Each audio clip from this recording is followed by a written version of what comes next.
We've developed this program because the industry is facing a significant squeeze on its profitability and its long-term viability.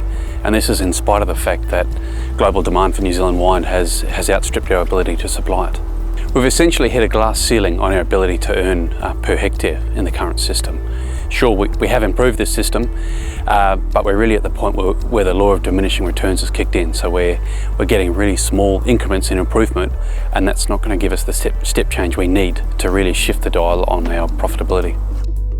New Zealand wines are in demand overseas, and we have a great reputation. We want to keep that, but currently we're really constrained with land area, particularly here in Marlborough, so if we want to expand, there's not a lot of room. The quality thing is equally important in terms of the New Zealand wine industry and where we position ourselves in the world. If we can increase our yield and maintain quality, then that's a win.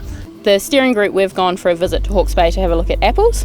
So the apple system over the last about 7 years, they've gone back to basics, tried to understand how their trees grow and how they can better utilise the light. So what we've done for apple is designed a canopy system which allows us to use, instead of 50-55% maximum sunlight through the season, we're now utilising something like 80%, and that differential is where the extra productivity comes from.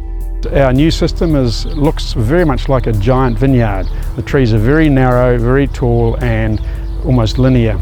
Stops the clustering of the leaf area, creating deep shade, putting fruit into shade, all the things that we know are bad for fruit quality and for productivity. The apple system really has inspired us. If we were to do something like what they've achieved in the apple systems, which is a doubling of productivity, that would be an absolute game changer for the industry. Alongside that, we expect to see quite significant gains in sustainability, particularly creating more outputs, more fruit for the same or hopefully less inputs going into producing that fruit, and are much more amenable to be automated to make those jobs simpler to perform, easier to perform and more predictable year to year. You know, we've got climate change, all these challenges ahead of us, so we want to be prepared for that, and that was my personal motivation for being part of this group. We're really excited to be undertaking this program with industry to transform the way that we grow grapes and generate businesses that are really going to sustain themselves into the future.